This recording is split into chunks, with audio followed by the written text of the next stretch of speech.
junio, por primera vez en nuestra historia, se van a realizar elecciones primarias en nuestro país para elegir presidente de la República, diputados y senadores. Para conocer las propuestas de los candidatos a presidente y sus principales ejes, hoy nos acompaña el representante de José Antonio Gómez, el abogado y ex senador radical Guillermo Vázquez. ¿Qué tal, don Guillermo? ¿Cómo está? Muy bien, muchas gracias por todo, saludarla. Bien, gracias.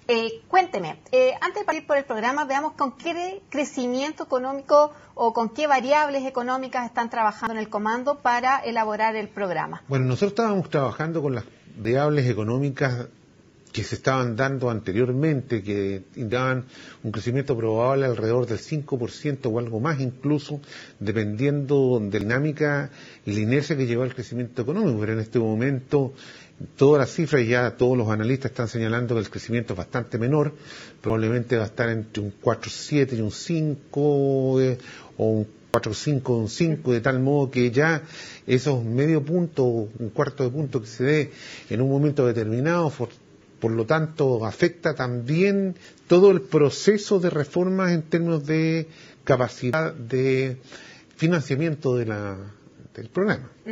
Nosotros creemos que ya los indicadores de construcción están claros, lo que está ocurriendo en este momento en los Estados Unidos con un anuncio de posible de retiro del estímulo fiscal, que la posibilidad que el próximo año ya comiencen a aumentar las tasas en los Estados Unidos, el decrecimiento de China, se suma el menor precio del cobre. El menor precio del cobre, ya están, Cochilco habló ayer de un posible cálculo de menos de $3, hoy día está a 3,08, entonces el panorama se ve bastante incierto tanto en lo nacional como en lo internacional.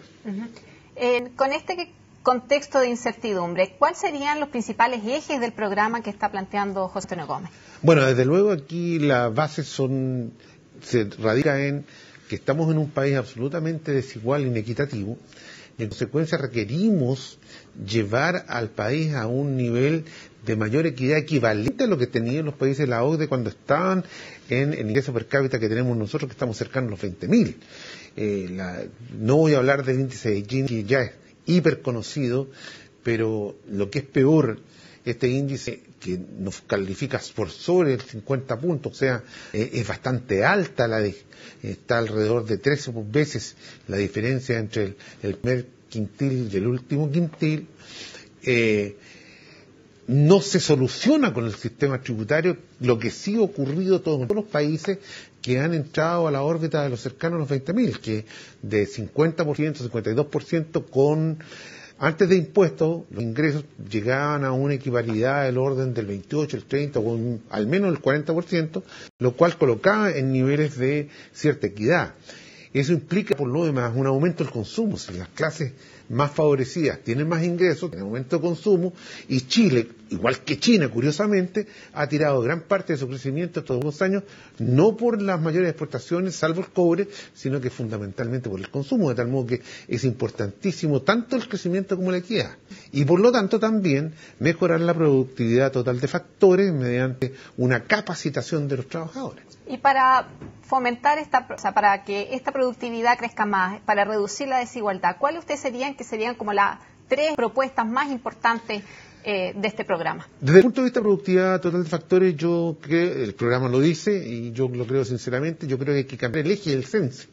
Esto es, que no sean los empresarios los que digan dónde quieren capacitar, dónde deben capacitarse los trabajadores, sino que sean los trabajadores que con sus aptitudes determinen cuáles son las capacidades que ellos desean mejorar para, por un lado, tener mayor eficiencia y, por lo tanto, mejores remuneraciones, pero también cooperar con el aumento de la inversión que se viene en Chile.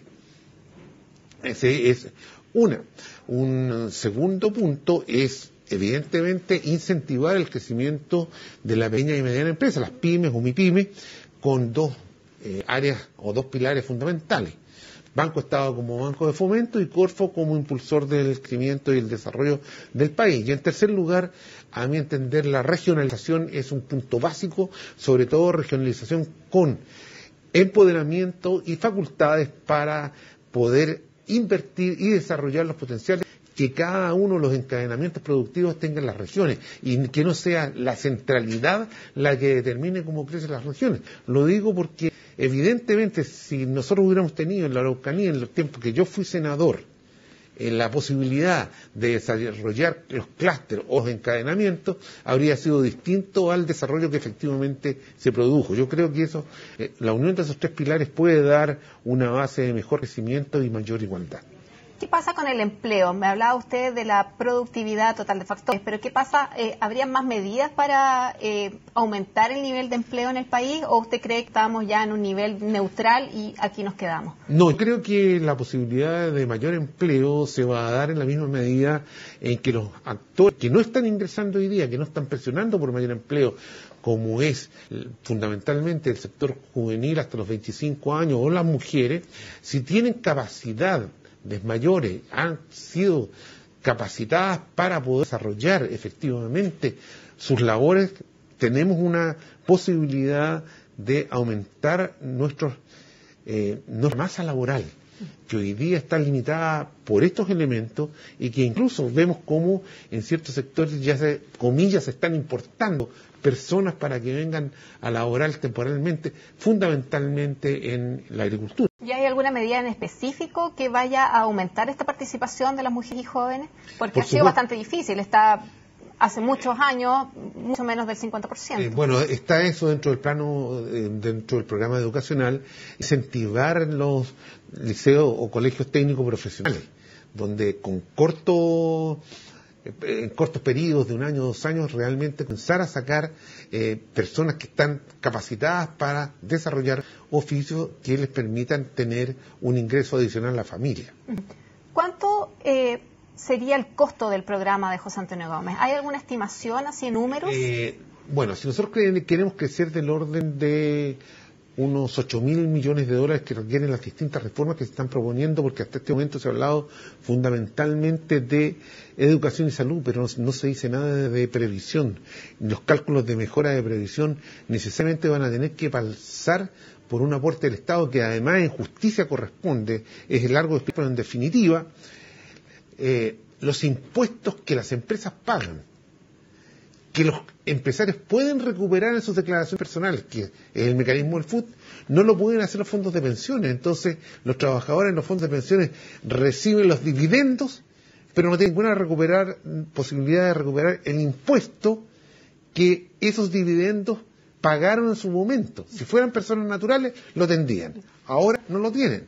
Entonces, yo creo que es de justicia que esos dividendos vayan a aportar un mayor fondo para la previsión y que, por supuesto, financien el sistema de reparto, que en realidad en la práctica no es exactamente un sistema de reparto, lo que plantea José Antonio Gómez, eso lo dijo en función de explicar con mayor brevedad, sino que a través de una FP estatal lograr tener una base sólida de un cierto porcentaje mínimo de pensiones para todos los trabajadores de Chile. Entonces, salud, educación y previsión. Claro. Y eso tiene un costo. Más capacitación. Y eso, más la capacitación, ya. Eso de costo nosotros lo calculamos alrededor de 8.000 millones de dólares. ¿Y a dónde tenemos los recursos? Bueno, porque ya dijimos que la economía va a crecer menos y tenemos un menor precio del cobre, que son grandes ingresos. Bueno, desde luego, en la Comisión de la Oposición que se planteó el año pasado frente a la reforma que planteó el gobierno, nosotros llegamos a un acuerdo que es un poco distinto a lo que se está planteando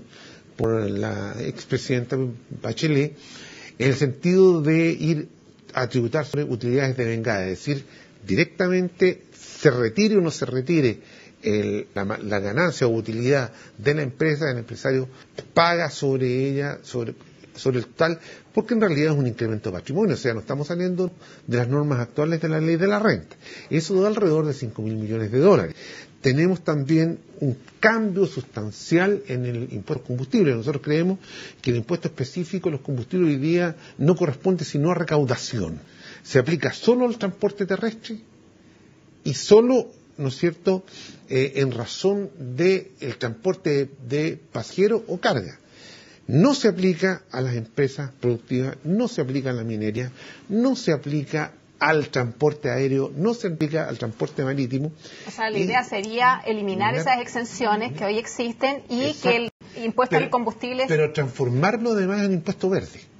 Me explico. Uno puede medir cuál es la contaminación que producen los combustibles fósiles en función del valor calórico que tienen. El menor valor calórico es el carbón. Entonces, si usted iguala los valores calóricos.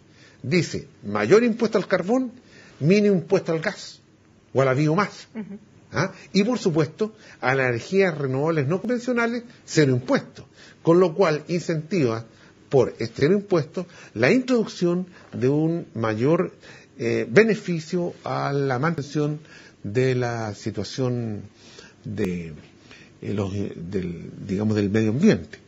De modo que por un lado esto recauda alrededor de 1.000 a 1.500 millones de dólares, pero por otro lado, ¿no es cierto?, se está dando beneficios específicos, sea a la energía solar, a la eólica, a los recursos hidroeléctricos que son importantes, que todavía tenemos posibilidades, sobre todo desde la octava o novena región hacia el sur, de generar empresas, no grandes represas a lo mejor, pero por lo menos represas medianas y de pasada, que permitan tener una mayor cantidad de energía, porque uno de los grandes problemas de crecimiento que hoy día existe es el alto valor de la energía, que nos hace poco competitivos incluso con nuestros vecinos. Entonces estoy hablando de Perú, de Bolivia, de Argentina. Don Guillermo, este futuro gobierno heredaría un déficit estructural de 1% del PIB. Sí. ¿La idea sería mantener esa cifra, avanzar un balance o idealmente tener un superávit siempre? Le recuerdo que vamos a tener un menor precio del cobre, entonces se hace difícil. Eso es claro. Yo creo que la genialidad de Nicolás Izaguirre, cuando planteó el superávit estructural y se dio durante un largo periodo, fue precisamente que los que nos siguen no hereden los déficits, sino que hereden los beneficios, que no ocurre lo que pasó, por ejemplo, con el Salitre. En consecuencia, para nosotros partimos con menos 3.000 millones. De modo que sería ese 1%. Que sería ese 1%. Y por lo tanto, los 7, 8 mil millones, eso naturalmente dentro del periodo de los 4 años, estos 7, 8 mil millones entrar a estas reformas que se plantean por el programa de Gómez. Entonces podríamos llegar a un balance. A un balance, sí, del orden de los 7 a 8 mil millones de dólares de mayor recaudación, que tiene una serie de fuentes. Hay algunas que ni siquiera requieren modificación de impuestos. Yo digo, hay un estudio de la Asociación de Fiscalizadores de Impuestos Internos y de los funcionarios de aduana que determinan que una mayor fiscalización puede dar fácilmente entre 500 y 800 millones de dólares. Le explico, fíjese que en grandes empresas tenemos 160 fiscalizadores de sobre 2.000 en el país, y los que más pagan son las empresas. Claro, tendríamos que aumentar el nivel de fiscalización, se reduce la evasión y eso obviamente genera recursos extra. Y crear mecanismos de elusión, anti-elusión de tipo general o anti-simulación, de tal modo que aun cuando se asienten dentro de normas legales, cuando efectivamente tenemos situaciones de ingeniería tributaria, se aplique el impuesto independientemente de la forma que se realice el acto jurídico. Bueno, Guillermo, le agradezco que nos haya venido a comentar un poco del programa José Antonio Gómez. Gracias. Muchísimas gracias a usted. Hasta luego. Con esta entrevista, la última de nuestro ciclo vinculado a las primarias, terminamos nuestra agenda económica. Soy Carolina Ortega y los invito, como siempre, a seguir en la sintonía CN Chile.